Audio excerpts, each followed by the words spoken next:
Yo tout le monde, bienvenue sur la chaîne là. Léo et Max. On se retrouve pour parler de l'épisode 1072 de One Piece. Alors, vous savez, généralement on fait pas des reviews d'épisodes, on fait des lives sur les chapitres. Vous avez des lives fréquemment.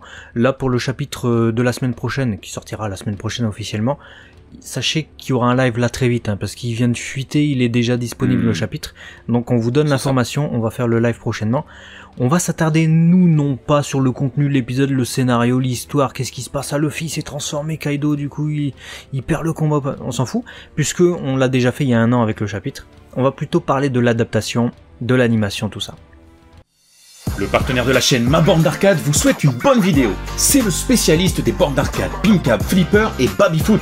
Il s'occupe de tout de A à Z sur Dunkerque, garantie 100% français. Allez, on retourne à la vidéo. C'est ça, avec un épisode du coup qui était très attendu parce qu'on rentrait dans le dur du dur. Là, ça y est, on avait déjà eu des prémices la semaine dernière avec le Gear 5, on a fait une vidéo dessus, comme on vous l'a dit, donc n'hésitez pas à aller voir parce qu'il y avait pas mal d'informations, notamment sur l'animation et les animateurs présents. Là, on l'attendait, pourquoi? Parce qu'on rentrait dans le dur du combat. Vraiment, on allait voir si l'adaptation allait être fidèle, si elle allait totalement sortir des sentiers battus. Et ben écoute, pour le coup, on a eu de belles surprises avec cet épisode. Ouais, de belles surprises, franchement. C'est un épisode qui fait suite à un épisode qui a été mitigé dans la communauté, en tout cas les fans l'ont ressenti comme ça. On a regardé pas mal d'avis, franchement, que ce soit juste avant notre vidéo, j'en avais pas regardé beaucoup, je l'ai dit, mais aussi juste après, j'ai vu que les gens étaient soit dithyrambiques en mode oh, le Gear 5, ce meilleur transfo de tous les mangas confondus. C'est les gars qui ont pas de limite, quoi. Les gars qui... c'est les gars, ils ont vu un manga, tu sais. Mais soit dithyrambique vraiment comme ça en mode à l'extrême, soit ouais, l'épisode trop bien et tout parce que l'animation était géniale aussi, il faut dire. Soit vraiment détestation, j'ai pas aimé, qu'est-ce que c'est que ça, l'animation c'était trop, et ou aussi le Gear 5, j'aime pas du tout. C'est deux éléments différents, t'as l'animation et t'as le Gear 5 en lui-même, qu'est-ce qu'il représente, pourquoi il est pas, comment dire ça, sérieux, mais pourquoi c'est une transformation plutôt comique, ça a beaucoup scindé la communauté. Et après ça, on a cet épisode du coup 1072, qui vient de popper, et qui je trouve, par rapport au 1071, il opère un peu un retour aux sources, je trouve. Même si la transformation durant tout le long de l'épisode c'est toujours les Looney Tunes, et vous allez nous donner vos avis là-dessus, parce que j'ai hâte de savoir, à l'issue de l'épisode 1071 j'ai vu un peu les avis généraux, j'ai vu vos avis, que ce soit dans les commentaires de la dernière vidéo, sur les réseaux sociaux ou partout, mais là j'ai envie de voir les avis avec cet épisode-ci, parce que j'ai trouvé moi personnellement que cet épisode-ci était moins poussé dans le show. On vous montre la nouvelle transformation, c'est comme ça, on va essayer de vous montrer des trucs un peu qu'on n'a jamais vu et tout ça. Alors, il y a quand même des animations folles, mais j'ai trouvé que on revenait un peu sur du One Piece malgré la cassosserie de ce Gear 5, et du coup j'ai hâte de savoir si vous avez un peu plus apprécié, pour ceux qui n'ont pas aimé, pour ceux qui ont aimé, bon j'imagine que vous avez toujours aimé, ou est-ce que vous restez sur la piste en mode bon non c'est que de la cassosserie, j'aime pas du tout cette forme. Voilà, j'ai hâte de savoir. Ouais, c'est vrai que c'est important parce que là clairement on a eu des scènes, l'expression même du Gear 5, quoi. Il y a un moment donné, quand on est dans le beat de Kaido, où on a d'ailleurs une très belle animation de Naoto Shishida, quand il commence à lui transformer son beat en zigzag, etc.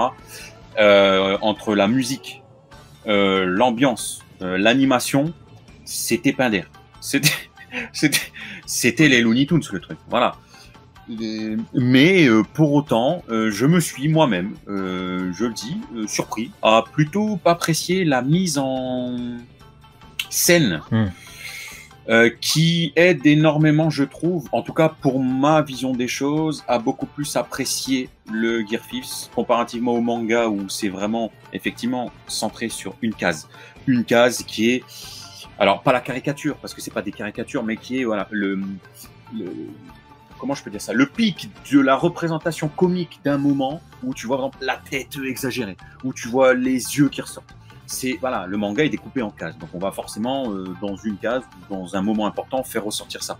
Là, comme il y a de l'animation, qu'il y a de la vie, On arrive, je trouve, à nuancer un peu plus, malgré la cassosserie de Luffy, l'envie de se battre et de mener malgré tout un combat, même si Kaido, on le voit dans cet épisode, c'est le premier à dire mais prends au sérieux ce combat. Et du coup, grâce à des animations comme ça, très punchy à la Shida, où en même temps tu sens qu'il y a un fight, ça mitige un petit peu le truc, et je me suis moi-même surpris à me dire, ça m'a fait, en fait cet épisode m'a fait sourire. Voilà, de manière générale, je me suis dit c'est cassos. C'est pas ce qu'on attend. Moi, c'est pas ce que j'attendrais forcément, hein, et je l'ai toujours dit, je maintiendrai jusqu'au bout dans un apothéose de combat final contre Kaido. Mais écoute, quand tu passes le cap de devoir faire avec, et ben j'arrive à profiter malgré tout, grâce à la qualité de l'animation et de l'ambiance générale. Donc écoute, tant mieux, faut ça que l'inverse. Oui, hein, parce que c'est vrai que t'avais pas aimé l'adaptation en manga. Ah, non. Moi, j'avais pas aimé non plus, mais je sais que t'étais plutôt contre en fait le fait qu'il y ait une perte de sérieux qui fait perdre l'enjeu, et moi j'étais d'accord avec ça, que ça fait perdre l'enjeu dans le combat final contre Kaido, quoi, parce que surtout que Kaido c'est le gros antagoniste un peu de Wano, de qui on attendait vraiment de la terreur. Donc sur ça je te rejoins. J'ai été moi-même surpris dans cet épisode à sourire, voilà, je me suis dit, parce que je le sais en fait. Nous, ça, faut bien se mettre en tête que ça fait 1 an qu'on sait que c'est de la cassosserie le Gear 5. Donc à un moment donné, bon, voilà, on l'a digéré. On est baptisé, quoi. Ça veut pas dire qu'on l'apprécie plus ou qu'on l'apprécie moins. Ça veut juste dire qu'on en est conscient tout du moins. Donc oui, on était en mode, ouais, il fait le guignol quoi, Luffy dans cet épisode. Mais c'est pas tant ça que j'ai le plus apprécié du coup, parce que c'est pas un truc que j'apprécie non plus fondamentalement, moi, dans le Gear 5. Mais ça m'a fait sourire, d'accord. Moi, ce que j'ai beaucoup apprécié, c'est le storyboard de cet épisode. Et il y a énormément d'intervenants sur le storyboard, ça m'a beaucoup surpris. On retrouve Megumi Ishitani, qui a travaillé notamment sur l'épisode final de Dragon Ball Super. Donc, c'est l'épisode 131, qui était sur ce storyboard. Voilà. Elle est assez identifiable, et c'est peut-être pour ça aussi qu'on a aussi une réalisation un peu magnifique, hein. Le réalisateur c'est Tasuku Maya, mais le storyboard et la découpe et les images, du coup, c'est les cadres que vous voyez. En fait, si vous savez pas trop ce que c'est un storyboard, grosso modo c'est ce qui va comment dire ça, découper les angles et les plans de caméra que vous allez avoir, notamment, là je simplifie, hein, je vulgarise le truc. Donc en fait, si vous avez tel ou tel plan, c'est parce que dans le storyboard il apparaît comme ça. Et il y a plusieurs personnes, Megumi Ishitani notamment, qui a fait un travail magnifique, déjà bien avant ça, mais en plus sur cet épisode. Également Bahi Jide, Young Setu, qui est animateur en plus sur cet épisode, et qui fait la scène où Luffy il se prend pour un ressort et il va frapper Kaido en pleine tête. Scène que j'ai plutôt aimée. Je me demandais quoi dans le manga à la première lecture. Après, on a compris qu'il transforme son environnement, mais il transforme aussi le corps de Kaido. Normalement, vous l'avez même compris au moment où il sort de sa bouche en passant ses bras par ses yeux. Là, il le fait une nouvelle fois quand il le punch. Et j'ai trouvé, pour le coup, tu vois, j'étais pas fan du placement des bruitages, où je trouvais qu'ils insistaient un peu trop sur les bruitages Looney Tunes. Mais sur ce punch où ils ont sorti le bruitage, j'ai trouvé que c'était assez juste, puisque c'est un moment où effectivement il a transformé le corps de Kaido en caoutchouc, tu vois. Donc c'était plutôt bon. Et je termine juste sur le storyboard, il y a aussi Takeshi Maenami qui intervient, voilà. Et pour revenir sur Young Setu, j'ai trouvé qu'il a réussi à apporter au Gear 5 ce que je préfère du Gear 5. C'est-à-dire que voilà, je ne crache pas sur le Gear 5 en permanence non plus, hein. Mais cette scène que vous voyez en image, c'est réussir à apporter dans la connerie du Gear 5 ce sérieux du combat que j'attends, le côté impactant, parce qu'il faut aussi ressentir sa puissance au Gear 5 à un moment donné. J'ai pas envie de ressentir tout le temps l'aspect guignolesque. Que vous soyez animé only ou pas, on nous dit bien que sa force est décuplée. Faut le ressentir, pas que quand il se prend un coup dans la nuque et que son nez il sort et que tu te dis ouais il est solide. Non, il faut aussi ressentir la puissance. Et il a réussi du coup à apporter dans son animation ce sérieux, le côté impactant. Et il y a eu la guignolerie, le ça a réussi, alors que je suis pas le premier fan, hein, à me mettre une petite hype, un petit frisson, alors qu'il y a de la guignolerie dans le truc, et pour autant, voilà, j'ai trouvé ça impactant. Après, on revient sur son point en mode, voilà, on va s'éclater Kaido et tout.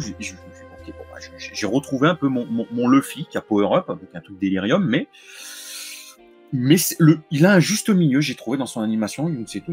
Vraiment, je me suis dit putain, là il a géré Young là. Donc non, c'était appréciable pour le coup. Ouais, il a géré. Et tu parlais justement de deux trucs sur lesquels j'ai envie de revenir. Bruitage.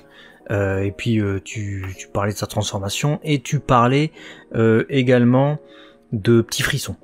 J'ai toujours pas eu de petits frissons avec le Gearfif. Je pense que c'est pour le moment en l'état, par rapport à l'état du Gearfif tel qu'il est dans ce combat contre Kaido.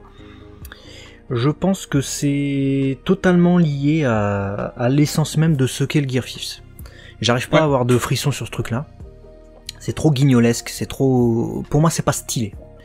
J'ai des frissons sur des trucs épiques, en fait. Et j'ai des frissons sur des émotions. Là, il procure le rire, tu vois. Mais le rire, du coup, ça me procure pas de frissons. Donc, j'ai toujours pas. Je pense pas en avoir, sauf si vraiment on nous sort d'une animation de folie avec une réale de folie plus une musique de folie. Et un Luffy c'est vraiment stylé sur la fin. De toute manière, je pense que ça va être crescendo. Mais là pour l'instant toujours pas de frisson. En revanche, là où ça m'a procuré de bonnes vibes, c'est avec effectivement, j'ai parlé de l'animation et du storyboard et aussi ce qu'on voit avec qu'on fait Shimaya et Ishitani, où t'as ces trucs où tu vois tous les personnages en même temps. D'habitude j'aime pas trop qu'on nous transporte ailleurs quand on est en plein dans un combat. Là ça m'a pas gêné qu'on voit les réactions de tous les autres personnages avec cette vibe émotion où tu vois vraiment que les plans durent une seconde chrono. Tu as Carrot, tu vois Nami, tu vois Utama, tu vois Hyogoro, etc. Avec cette vibe émotion que tu retrouvais aussi dans l'épisode 131 de DBS, ces couleurs un peu, ce ton rougeâtre et tout ça, ça m'a procuré du plaisir dans l'épisode. Après pour ce qui est du combat en lui-même, c'était cassos. La scène que t'as dit avec Yonsetu, j'ai bien aimé. J'ai bien aimé retrouver aussi Ryo Onishi, vu qu'on parle des animateurs sur l'épisode. C'est un animateur aussi qui a beaucoup travaillé sur Dragon Ball Super. Là, il fait toute la scène de Giganto Luffy, donc Luffy gigantesque. Donc de son apparition jusqu'à la corde à sauter, qui est pas le meilleur truc que vous apprécierez du Gearfix. Mais en tout cas, son animation, je trouve qu'elle passe super bien. Il a une animation flat. Donc flat, ça veut dire qu'il y a très peu de détails dans son animation. Et t'as l'impression qu'il y a peu de relief, peu d'ombrage et de trucs comme ça. Ce qui fait que c'est très à propos en plus pour le Gearfix. Donc j'ai trouvé que c'était génial l'utilisation ici. Ouais, puis en plus ça a bien été mis en scène parce que quand il débarque en plus en Giganto, il y a eu un effet vocal qui a résonné un petit peu dans le ciel. Et j'ai trouvé que ça a apporté une dimension à la fois au personnage, à la transfo et à l'animation. Du coup, je dis ça gère ce petit détail qui est tout bête, hein, mais ça c'est comment dirais-je, c'est une belle synergie en fait dans l'ensemble. Mais ouais, j'ai bien aimé aussi Ryo Onishi. Là où tu vois, si vraiment on veut commencer à mettre un petit peu le bémol en termes d'animation, ce que j'ai moins apprécié, c'est le combo d'animation entre du coup Akihiro Ota et Oishira. C'était alors il y a un côté épique, mais c'est un côté très c'est fluide et en même temps saccadé. C'est des trames qui tremblotent, tu vois. C'est un très très tremblotant. Et jusqu'à ce moment où on a l'impression que Luffy nous fait une Broly, là, il va démultiplier ses muscles, etc. C'est pas du tout un modèle. Pour le coup, tu sors vraiment du style et c'est pas le truc que j'ai préféré de Luffy. Pour autant, il était très bon quand il nous a fait Yamato. Hein, je vous montre là. Là, elle était impactante. Sur ce Luffy Gearfix, le duo, bon, il était pas du tout homogène avec l'épisode. Je trouve qu'il était à part. C'est du gros Sakuga, c'est effectivement de l'animation de ouf, hein, c'est deux gros animateurs, hein, et Shinya Ohira a travaillé notamment sur des Ghibli, des trucs comme ça. J'ai vu également du Megazone 23, je sais pas si vous vous rendez compte, c'est des animés cultes. Là, une petite intervention avec ce Luffy qui pose sa main sur son cœur. J'ai trouvé ça très naturel, j'ai trouvé ça très réaliste surtout. Et ça m'a fait bizarre. C'est peut-être sur ça que ça t'a dérangé. Et du coup, je comprends parfaitement. Puisque j'ai l'impression qu'on a filmé quelqu'un et que les traits ont été transposés à Luffy. Oui, voilà. Ça a été dessiné par-dessus, quoi, à la tablette. Et que finalement, j'assistais à un film là, c'est pas vraiment du dessin, tu vois. C'est donc, mais ça l'est justement, et c'est ça le génie de tout ça.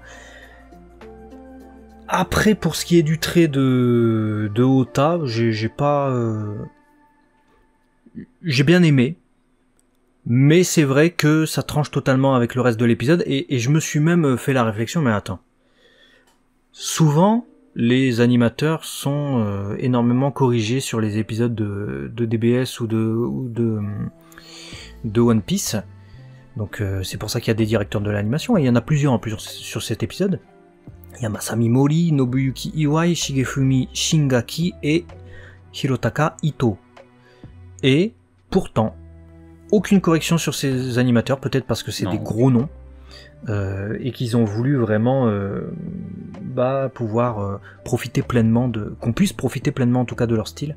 Mais c'est vrai que du coup il y a les fans de Sakuga pur et dur qui s'en foutent d'avoir différents styles visibles à l'écran, qui vont dire j'ai trop kiffé, c'était magnifique. Et il y a ceux qui sont, comment dire ça, plutôt habitués à un style One Piecien. C'est on va dire le trait de la character designer, on va dire. Et qui vont se dire merde, qu'est-ce que c'est que ça. Je peux comprendre les deux, en fait. Je peux comprendre les deux avis. Ouais, c'était un style qu'on assumait, mais qui divise. C'est clairement le postulat. Moi, j'ai une question aussi à vous poser de manière générale. Enfin, j'en ai même deux, surtout aux animés only. Comment vous avez vécu la découverte du Gear 5, c'est son adaptation, parce que si vous êtes animé only, vous découvrez, là, vous dites ah ouais, c'est ça le Luffy qui peut potentiellement remporter le combat contre Kaido. Comment vous avez vécu cette guignolerie? À un moment donné, j'essaie de penser comme vous, parce que vous avez à la fois ce retard, mais cette chance, si on veut, selon comment on regarde, de le découvrir vraiment pleinement. Quand à un moment donné, justement, tu vois, ça m'a fait rire. Quand il perd ses forces et tout, qu'il devient Cassos, j'ai bien aimé cette détransformation visuelle dans l'animation. J'ai trouvé le morphing déprogressif, j'ai trouvé ça beau.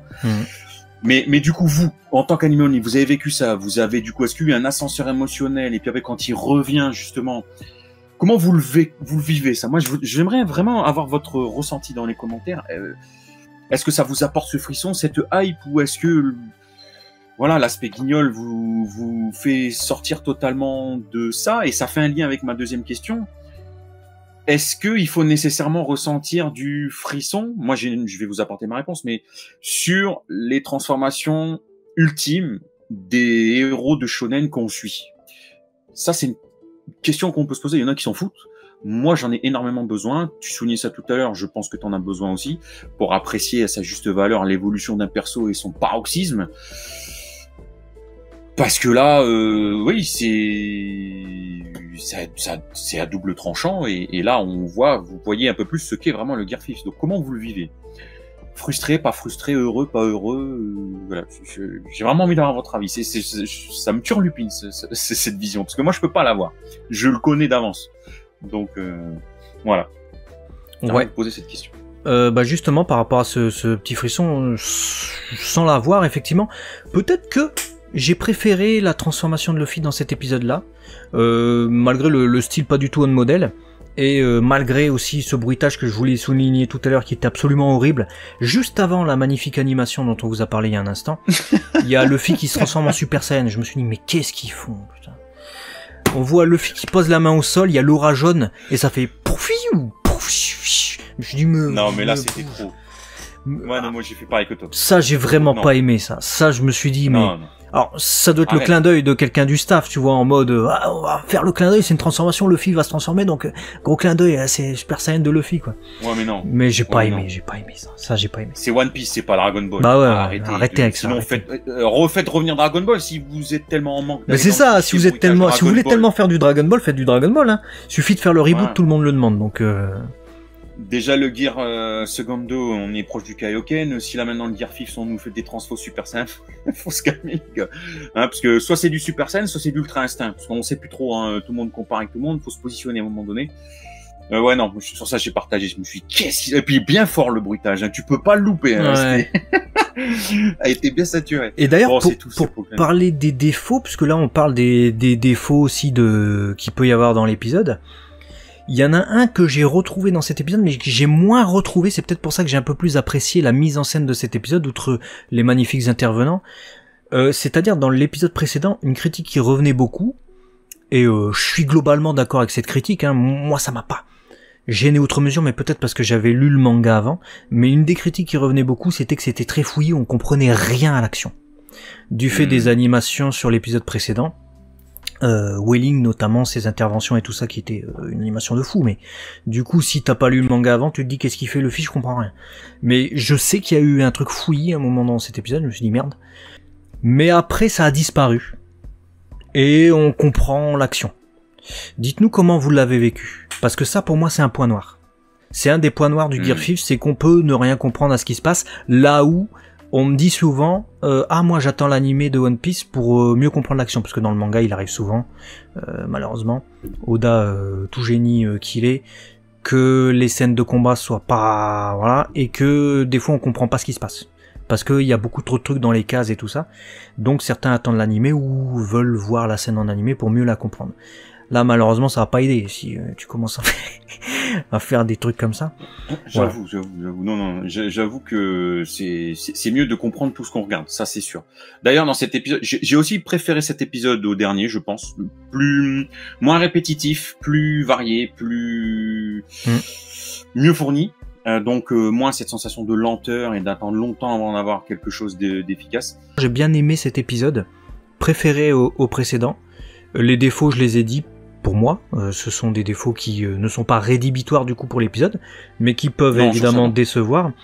En revanche, un point sur lequel j'ai eu une déception après avoir vu l'épisode, c'était que finalement ce qu'on nous avait vendu un peu, on va avoir des animateurs étrangers, on va avoir des animateurs qui ont bossé sur des trucs américains et tout, on n'a pas eu en fait.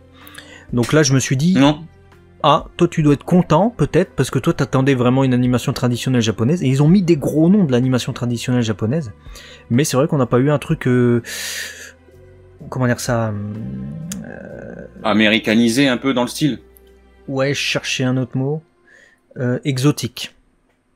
Ouais, je vois ce que tu veux dire.